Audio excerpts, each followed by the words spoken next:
हाँ जी दोस्तों, very good morning. और कैसे हैं आप दोस्तों? सबसे पहले कि बहुत बहुत आभार आप लोगों का कि आप लोगों को मेरा ये सब्लिमिनल पार्ट 2 बहुत पसंद आ रहा है।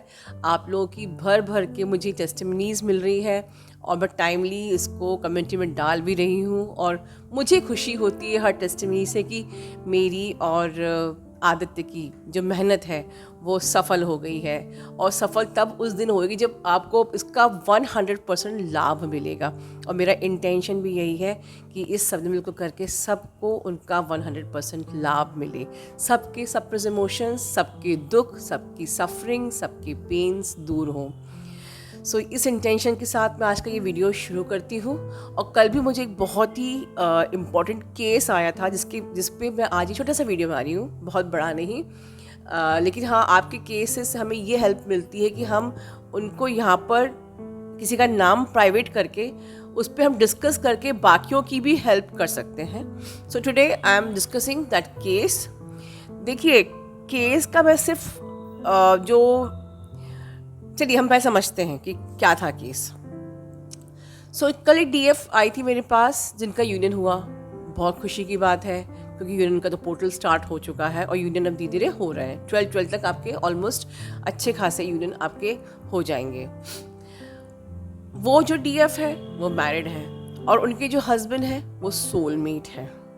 अब आप देखिए, डीएफ की जो डीएम है वो अभी अनमैरिड है, उनका यूनियन हो चुका है, उन्होंने कंसीडर किया है, बहुत ज़्यादा इमोशनल है इस वक्त क्योंकि काफ़ी ज़्यादा उनके डीएम ने भी झेला सफरिंग्स, रियलाइज़ किया इस कनेक्शन को, मिस किया, एहसास हुआ कि डीएफ ही मेरी सच्ची, कहते हैं सच्चा लव है, मेरा फर्स्ट या मेरा ट्रू या मेरा रियल लव है, राइट। और वट एवर, लेकिन उन्होंने कम बैक किया। बट डीएम ने मैरिज का कमिटमेंट अभी नहीं दिया है। तो इसका मतलब ये नहीं कि डीएम कोई धोखेबाज है। कमिटमेंट भी डिवाइन टाइमिंग पे होता है। एक बात समझ लीजिए कि हम तो कहते हैं कलयुग कब तक चलेगा? कलयुग तब तक चलेगा जब तक कि कलयुग का समय है। जब वो समय खत्म होना होगा तब वो डिवाइन टाइमिंग होगा जब आप लोग जो कल्कि का अवतार इसका इंतज़ार कर रहे हो, हर चीज़ डिवाइन टाइमिंग पे होती है। तब जब कलयुग का अंत होना होगा, जब समय आ जाएगा कि अब कलयुग का इतना ही समय है, और तब वो अवतार सिर्फ एक बहाना होगा उस कलयुग को ख़त्म करने का। तो इसको कहते हैं डिवाइन टाइमिंग, कि हर चीज़ का एक डिवाइन टाइमिंग होता है। तो डीएम अगर आपको आ गए हैं, वो कंसीडर कर रहे हैं, तो कई डीएफ फिर बुरा मान जाती है, आ तो गए हैं पर कमिटमेंट नहीं दे रहे हैं। अभी आप में कुछ काम करना बाकी रह गया है, इसलिए वो कमिटमेंट नहीं दे रहे हैं और इसलिए डिवाइन टाइमिंग अभी नहीं आया है। ये बहुत गहरी बात बोल रही हूँ, बहुत ध्यान से समझो, बहुत कोर में मैं आपको इस जर्नी के बारे में समझा रही हूँ कि जर्नी एग्जैक्टली कहीं भी क्लैरिटी नहीं है, बहुत ज़्यादा मिसकंसेप्शंस हैं। तो इस चैनल पे आपको सीधी बात मिलेगी, बिल्कुल साइंटिफिकली लॉजिकली आपको आंसर मिलेगा, ठीक है। तो जो डीएफ के यूनियन हो चुके हैं अब वो खुद अड़ी हुई हैं कि डीएम मुझे कमिटमेंट शादी के लिए नहीं दे रहा है। सबसे पहले ये आपका ब्लॉकेज है कि अभी भी आप हील नहीं हुए हो, राइट। ओके, सो डीएफ का क्वेश्चन था कि मैम मैं अपने हस्बैंड को क्या डिवोर्स दे दूं ताकि डीएम भी स्टैंड ले मुझसे शादी करने का। So this is something very important जिसको आप लोग अब ध्यान से सुनिए। डीएफ के जो हस्बैंड हैं वो बहुत अच्छे हैं, सोलमेट है, ऑफकोर्स सोलमेट मतलब अच्छे ही हैं, तो वो बहुत प्यार भी करते होंगे ऑफकोर्स, इसलिए वो सोलमेट हैं। और डीएम भी आ चुके हैं, वो भी उनको कंसीडर करते हैं, लेकिन शादी का कमिटमेंट नहीं दे रहे हैं। और डीएफ को ये लग रहा है क्योंकि डीएम हमको मिरर करता है, आपने अब सुना है। अब ये देखिए, आप लोग कितनी चीज़ सुनते हैं, यहाँ वहाँ से चीज़ें आपको बिल्कुल लाइक क्लियर नहीं, क्लैरिटी नहीं है। तो डीएम मैम मिरर करता है, तो इसलिए मैं अपने हस्बैंड को पहले छोड़ देती हूँ ताकि डीएम भी स्टैंड ले मुझसे शादी करने का। तो लॉजिकली आप सही सोच रहे हो, बट ट्विन फ्लेम जर्नी के हिसाब से आप बिल्कुल गलत सोच रहे हो।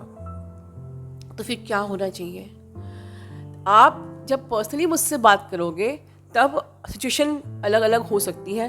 तो यहाँ पर मैं एक कॉमन आंसर मैं बता रही हूँ, बट सबकी जर्नी अलग अलग होती है, सबकी सिचुएशंस बिल्कुल अलग अलग होती है। सिचुएशन, आपकी इमोशनल सिचुएशन, आपकी फाइनेंशियल सिचुएशंस, दोनों तरफ कैसे हालात हैं, कितने साल की आपकी जर्नी है, आपकी उम्र क्या है, सब चीज़ से डिफरेंस हो सकता है आंसर में।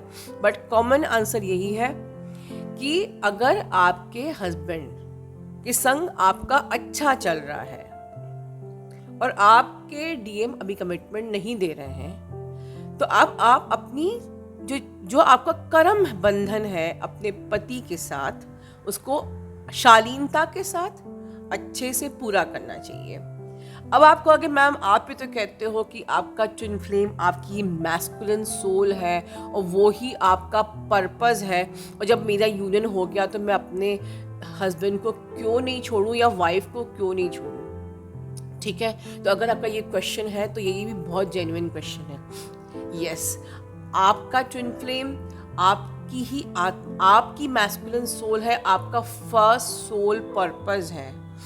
ठीक है, to achieve, to get your twin flame back is your first soul purpose। ठीक है, बिल्कुल है। बट अभी आपने अपने आप पे काम किया, आपके ट्विन फ्लेम आए, अब आपको भगवान एक मौका दे रहा है। यहाँ पर आता है पीएमई। तो पीएमई क्या है ये तो मैं डिटेल में समझा नहीं पाऊंगी, इट्स अ ह्यूज टॉपिक जिसके लिए आप लोगों ने सेशंस ऑलरेडी बुक किए हैं, मेरे नवंबर तक स्लॉट्स बुक भी हो गए।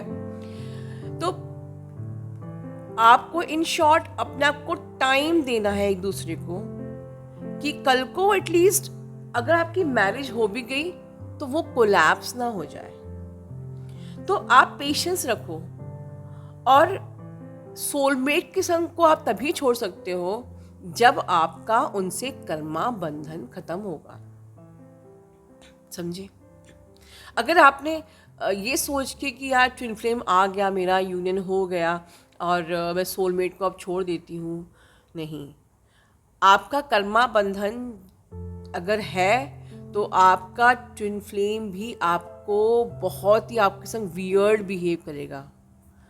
बहुत सी लॉजिकल डीएफ ने मुझसे डिस्कस किए बगैर अपने घर को छोड़ दिया, हस्बैंड को छोड़ दिया, और बाद में पता चला कि हस्बैंड से भी गए और ट्विन फ्लेम भी बात नहीं कर रहा है, हस्बैंड से भी गए, फैमिली से भी गए और ट्विन फ्लेम भी रन कर रहा है। तो कर्मा बंधन को आप, ये कर्मा का जो ये रोल है, इस पे तो भगवान का भी वश नहीं है। ठीक है, हाँ, वो आपकी उसको इंटेंसिटी को कम कर सकते हैं जब आप प्रभु का नाम लेते हो, या आप अपना कोई दान दक्षिणा करके उसको रिलीज करते हो, या आप मेडिटेशन करते हो अपना Karma for multiple life times, तो इससे उसकी इंटेंसिटी, उसकी वो थोड़ा सा कम हो जाती है, टाइम कम हो सकता है, बट वो कर्मा रिवर्स नहीं हो सकता। तो आपका जिसके साथ संबंध है, शालीनता से रहिए, वो इंसान के संग अच्छे से रहिए। वो उसने पास्ट लाइफ में आपको बहुत प्रेम दिया था या आपने दिया था, इसलिए इस लाइफ में वो आपको सपोर्ट कर रहा है, और शायद उसकी सपोर्ट के कारण से ही आप अपनी जर्नी को इतनी जल्दी पूरा कर पाए।